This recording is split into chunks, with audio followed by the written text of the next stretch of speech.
इन कर्मों को करने से मनुष्य के लिए खुल जाते हैं मोक्ष के द्वार। जो पृथ्वी पर जन्म लेता है उसकी मृत्यु अवश्य होती है। मृत्यु इस जीवन का एक अटल सत्य है। व्यक्ति अपने अच्छे कर्म और बुरे कर्मों के अनुसार मृत्यु के पश्चात स्वर्ग और नरक लोक में जाता है और कहा भी जाता है अच्छे कर्म करने वाले को स्वर्ग की प्राप्ति होती है। तो बुरे कर्म करने वाले इस लोक के बाद भी नरक लोक की यातनाएं भोगते हैं। मनुष्य के अच्छे कर्म ही उसके लिए मोक्ष में द्वार खोलते हैं। मोक्ष प्राप्ति का अर्थ होता है जीवन मरण के चक्र में मुक्त हो जाना।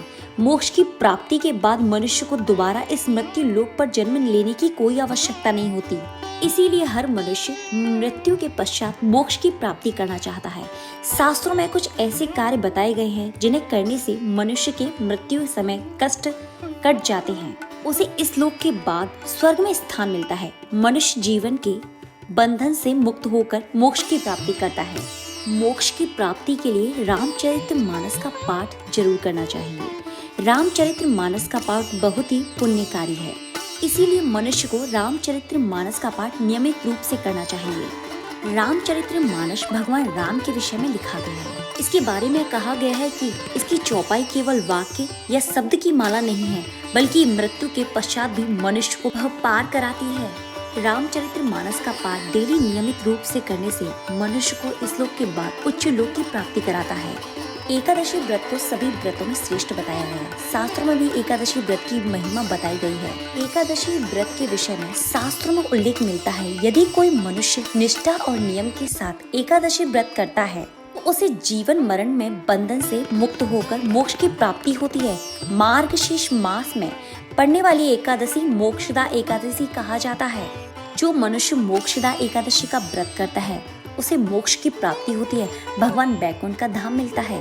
भक्ति का मार्ग मनुष्य के लिए मोक्ष की प्राप्ति द्वारा खुलता है, परंतु भक्ति पूर्ण लगन से होनी चाहिए। भक्त पूरी तरह से स्वयं को भगवान की शरण में सौंप दे, शारीरिक बातों से कोई मोह न रखे। यह मार्ग अत्यंत कठिन होता है। आचरण और कर्म ये दो चीजें हैं जिसके अनुसार मनुष्य मृत्यु के बाद मोक्ष, नरक या स्वर्ग का भागीदार बनता है। भगवान श्री कृष्ण ने भी गीता में बताया है, कर्म को सबसे ऊपर बताया है। व्यक्ति को भाग्यवादी ना बनकर कर्मवादी बनना चाहिए।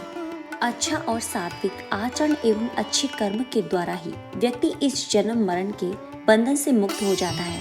गीता में भगवान श्री कृष्ण ने 20 आचरणों के बारे में बताया है। अंत आप गीता का पाठ करके इस मार्ग पर चल सकते हैं। अगर आप मोक्ष प्राप्त करना चाहते हैं तो इन कार्यों को जरूर करें। अगर हमारी दी हुई जानकारी आपको अच्छी लगे तो चैनल को सब्सक्राइब करना ना भूलें।